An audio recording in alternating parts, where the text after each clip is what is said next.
Tu n'aimes pas les autres, tu utilises les autres pour combler ton vide intérieur. Tu dis que tu l'aimes, mais en réalité tu veux qu'elle remplisse un gouffre intérieur que tu refuses d'affronter seul.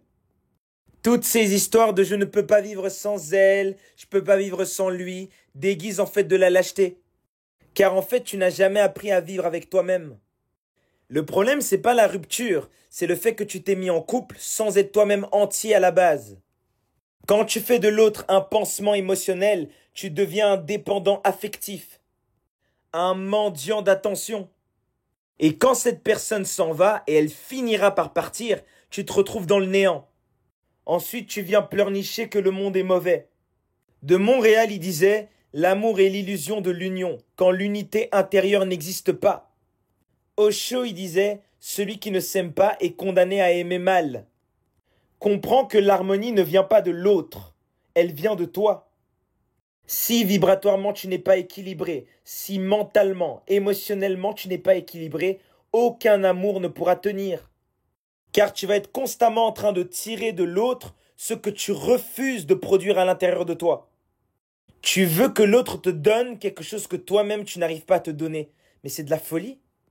Tu cherches pas l'amour, tu cherches une transfusion énergétique. Tu n'es pas amoureux, tu es affamé. Krishnamurti disait « Nul ne guérit par autrui ce qu'il refuse d'affronter seul. » L'union véritable commence quand deux âmes entières se rencontrent, et non deux fragments. Tu es vide parce que tu refuses de te rencontrer.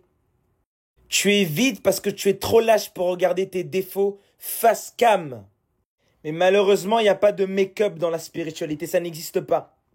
Tu veux être aimé sans toi-même t'aimer. Et les gens et leur histoire d'exigence là. Que oui, moi je veux ça, je veux ça. Et toi dans tout ça, tu veux un homme comme ça, tu veux une femme comme ça, d'accord. Mais toi dans tout ça, tu es où? Tu te situes où? Car tu n'auras que ce que tu es. Tu veux un amour sain, commence par être sain. Tant que tu ne vibres pas l'unité, tu attireras le chaos. On vit dans une société où les gens sont devenus des mendiants émotionnels.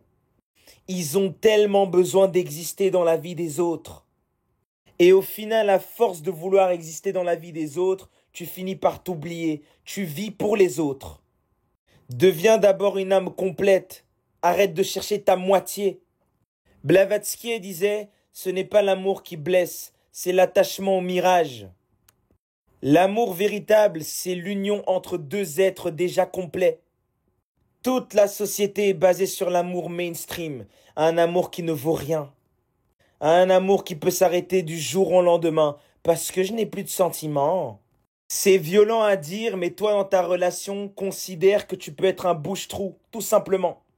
Une serpillière sur laquelle on essuie ses chaussures et on te jette ensuite. Si tu ne travailles pas sur ton équilibre intérieur, tu vas forcément tomber dans une relation déséquilibrée. Où l'un exploite et l'autre se fait exploiter, c'est inévitable. Dans les relations mainstream, il y a toujours un qui donne trop et l'autre qui prend trop. Parce que quand tu n'es pas complet, tu dois compenser. Et quand tu compenses, tu t'affaiblis. Donc arrêtez de nous fatiguer avec vos histoires de relations toxiques. Toi-même commence à regarder si t'es pas toxique. L'amour toxique n'est pas un accident, c'est la rencontre de deux personnes désalignées. Chacun cherchant à combler un vide chez l'autre. Et quand tu n'es pas en paix avec toi-même, c'est toi-même qui peux devenir toxique. Donc stoppez vos grands discours de « j'aime les autres ». Non, non, non, non, tu n'aimes pas les autres. Tu les aimes parce qu'ils comblent un vide chez toi. Le véritable amour est sans condition et c'est un alignement intérieur avec soi-même. Et quand tu es aligné avec toi-même, tu es en harmonie avec l'univers. Donc tu aimes l'univers.